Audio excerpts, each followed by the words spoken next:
Bonjour à tout le monde et bienvenue encore à cette minute de méditation. Notre méditation portera ce matin sur Matthieu chapitre 5 au verset 8. Heureux ceux qui ont le cœur pur, car ils verront Dieu.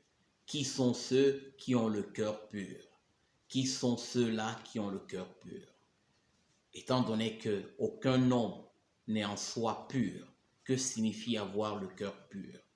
Ceux qui ont le cœur pur, justement, ce sont ceux-là qui ont été purifiés de leurs péchés, ceux-là qui ont été transformés par la grâce de Dieu à cause de cette œuvre que notre Seigneur s'apprêtait à faire, cette œuvre, ce sacrifice qu'il s'apprêtait à accomplir sur la croix pour le pardon de nos péchés.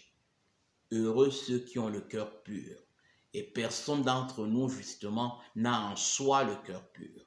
Nous sommes tous pécheurs et nous avons besoin d'une œuvre de purification que seul Dieu peut accomplir dans nos vies. Ailleurs, dans Ézéchiel chapitre 36, au verset 5, le Seigneur dit « Je vous purifierai d'une eau pure et vous serez purs. » Encore une fois là, nous voyons donc d'où vient notre purification.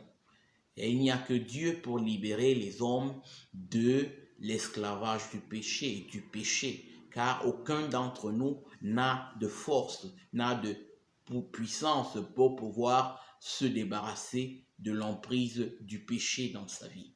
Et alors, Jésus-Christ confirme encore par ses paroles, par ce verset, « Heureux ceux qui ont le cœur pur, car ils verront Dieu. » Si Dieu est celui qui nous purifie, nous pouvons être sûrs que nous verrons Dieu. Nous pouvons être sûrs d'être des enfants de Dieu, d'avoir été purifiés réellement par Dieu.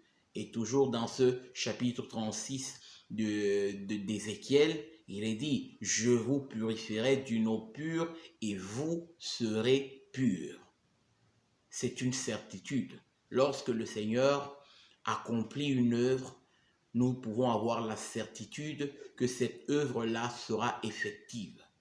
Et oui, Jésus-Christ dit encore à ses disciples, à ceux justement, à ceux qu'il a transformés, à ceux qu'il a établis enfants, ceux-là qu'il a établis serviteurs, ceux-là en qui l'œuvre de son esprit et de sa parole a été efficace pour produire des fruits justement de justice, pour les purifier afin qu'ils puissent marcher dans son amour, dans sa justice, dans sa sainteté, dans sa vérité. Heureux ceux qui ont le cœur pur, car ils verront Dieu. Dieu est un Dieu pur, Dieu est un Dieu juste, Dieu est un Dieu saint, et ne peuvent le voir que ceux qui ont le cœur pur. Et cette purification nous est donnée à cause du sacrifice que notre Seigneur Jésus-Christ a accompli sur la croix, et rien d'autre. Que nous puissions aller au pied de la croix, aller vers notre Seigneur Jésus-Christ encore ce matin, afin qu'il puisse nous donner un cœur pur, qu'il puisse nous purifier de tous nos péchés, qu'il puisse nous donner une vie nouvelle, celle-là qui nous permet de pouvoir voir Dieu. Amen. Bonne journée encore.